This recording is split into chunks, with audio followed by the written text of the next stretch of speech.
smack a couple bad guys on the road. I figured as much. I'll finish my question. It seems as if you're kind of developing a kind of rogues gallery of villains. Certainly with Brood, you have Elias, who's always kind of lurking in the background. Was that one of the original ideas you had in going into the series? Absolutely, absolutely. When I went into the sit down with JJ, it was to talk about movie stuff. I wanted to sit down with JJ and my wife. We talked about movie stuff. I said, you know, I think it's kind of crazy idea for a TV show. We got into it a little bit, and he decided kind of then to make it. One of his first questions was, well, will it have that kind of rogue gallery that we had so much fun developing for the Batman movies? And I said, absolutely. Half the time, you know, writing for the villain is half the fun of these things. So we definitely wanted to go in that direction and keep going in that direction. Sort of we're sort of that snowball effect of accumulating all these wonderful characters and these wonderful actors who I've always wanted to work with, and both good guy and bad guy roles. Can you tell us any actors who are going to be appearing this season that we can look forward to? Absolutely. We've got some great ones returning from last season. Paige Turco is coming back as Elias. Can't put a bad name down. Mark Pellegrino, guests Julian Sands is coming out again. We've got some really great folks coming back. And Ken Leon will return, as you guys just discovered. That's great. Mr. Cavieze, your kind of superhero costume, in a sense, is your black suit and white shirt, and it's like a great visual choice. Certainly, as somebody watching the show, when you are in a fight scene, those kind of stark colors like very sharply delineates you on the screen. And I wondered how the suit how you carry yourself in that, and how it affects you when you have to do these kind of action scenes. I have a good tailor. Everything's very simple with Reese, basic. Yeah. There's nothing. He doesn't like to carry too many things, and that would be stuff that he'd learned in the Special Forces. Right. Just takes what he needs. And do you do most of your own stuff? When we see those fight scenes, is that you doing most of that? I'd say 85% of it. And it seems like a kind of combination of, I don't know how you train. He seems like that kind of Muay Thai, lots of elbows, lots of palm strikes. I wondered what kind of training you've done for that. Well, I had 4 years of it when I was a young guy, but a lot of it is, the guys that I work with with the SEALs, they do a lot of massage training, hand-to-hand combat that's real quick, precise, and keep moving.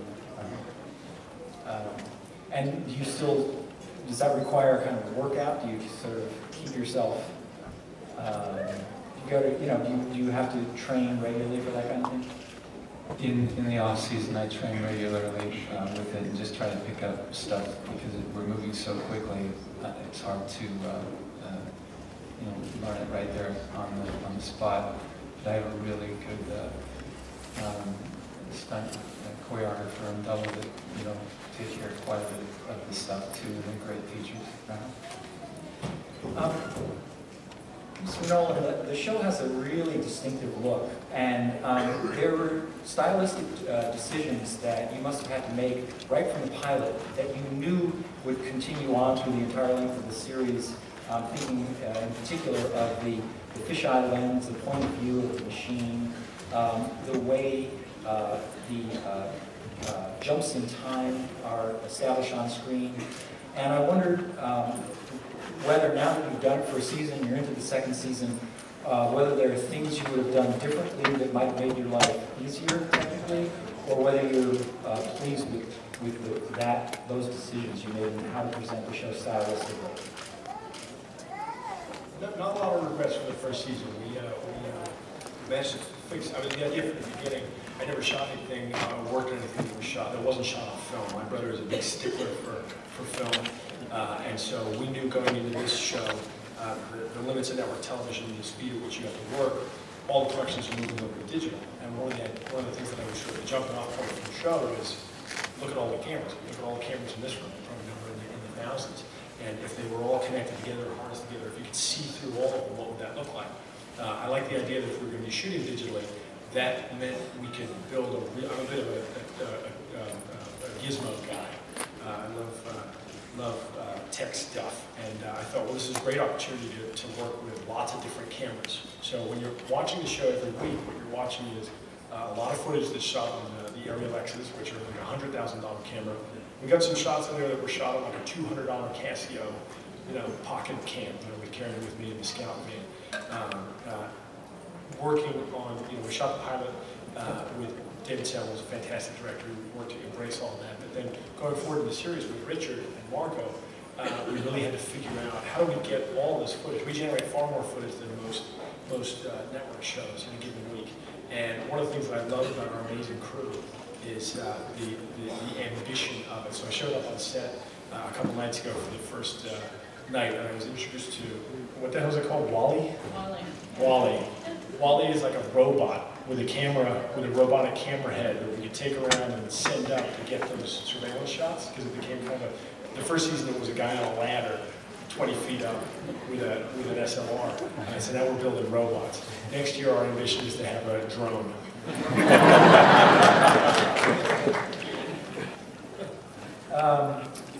Mr. Cavieze, your voice. If you missed that, it's amazing. How low can you get it for the microphone still to pick it up? And how low do you want it to be? Well, unfortunately, a lot of our stuff is outside and in New York City, but I'm talking about highly intelligent information, and it's kind of hard to speak up real loud because you're giving up all of that intelligent information to everybody else. So I've got to keep it down, which makes me have to do quite a bit of time in looping. Perfecting me well. Mr. Emerson, you actually said to me just before we went on stage when we were looking at the dog that he'd become your scene partner. And I wondered how that has changed your work experience, that you, in a sense, have another co-star. Well, it could be, the old adage is never work with babies or dogs.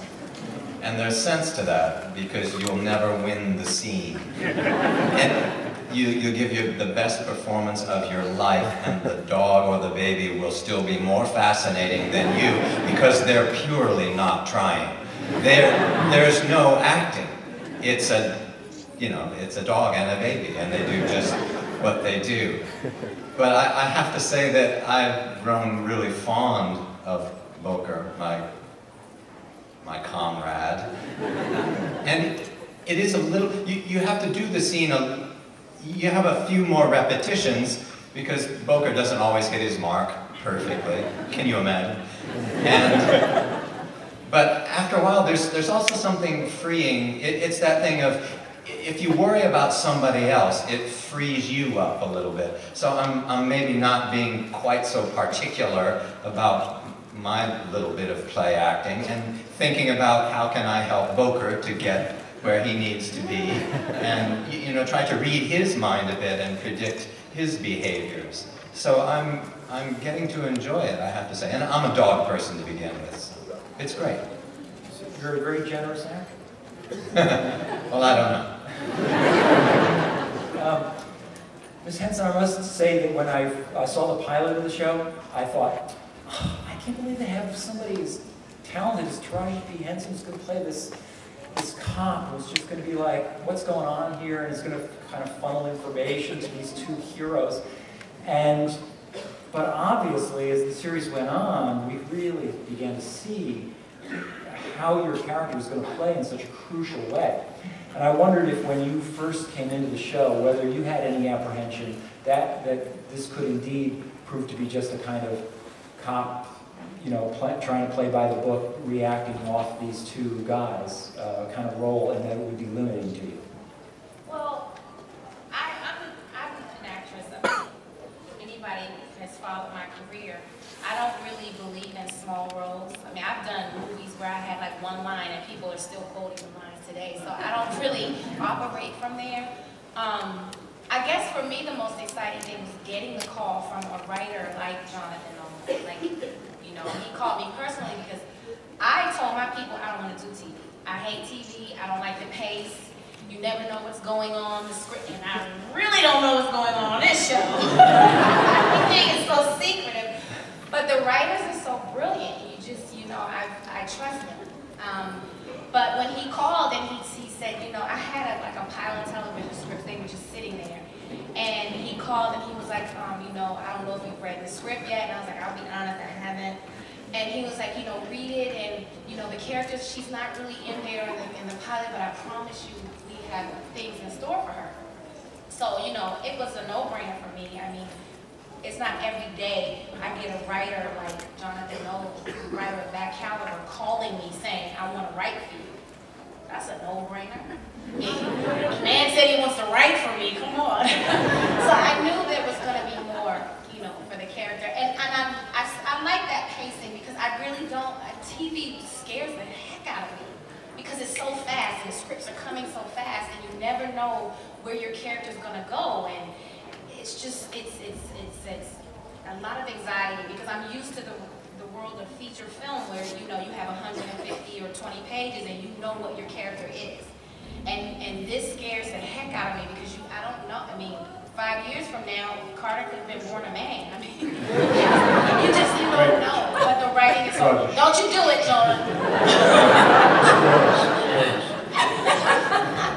We felt, that's why, you know, talking to Taraji, who's an actress I'd long wanted to work with, and explaining to her that Carter, to us, is the heart of the show. It's the way the audience, it's the character through whose eyes the audience sees the show.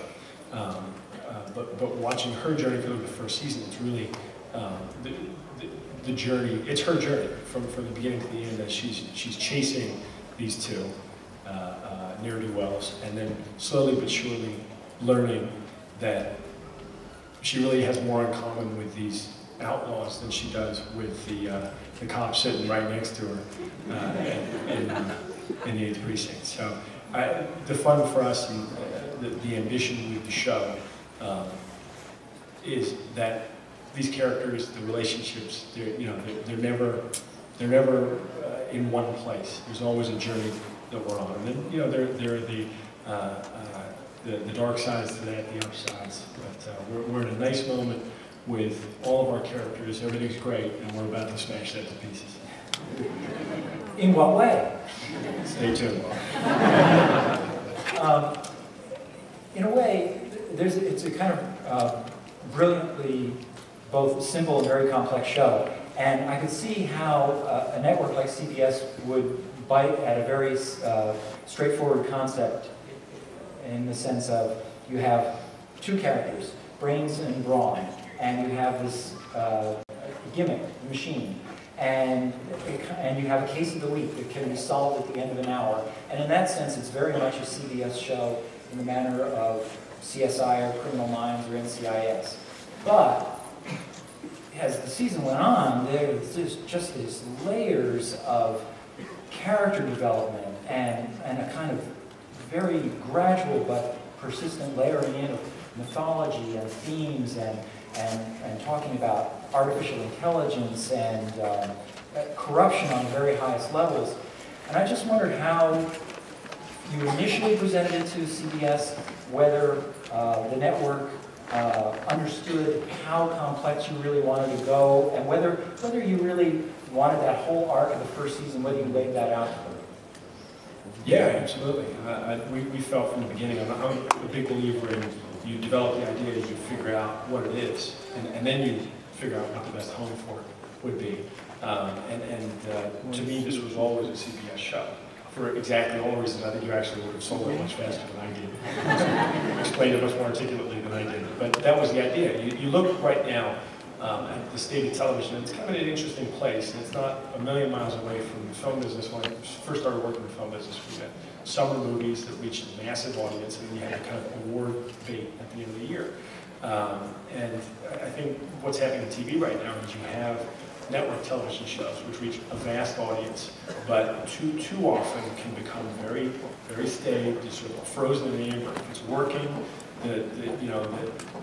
you want to just leave it there and let it sit for 8 years. But the flip side of that coin is you have all these amazing shows that are being made right now on cable, which are more of the novel-like, serialized shows.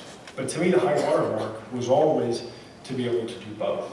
And the idea of the show was to look at New York, 8 million people, and choose and tell a story each week, but to also tell this massive story. And I kept trying to pretend it wasn't about artificial intelligence in the early meetings, because I'm like, I don't know if anyone's going to, I don't know, we're going to slip that in, we're going to sneak that past them. And then finally we got to the place where one of the folks that I was working with at the studio finally said, well, what's it really all about?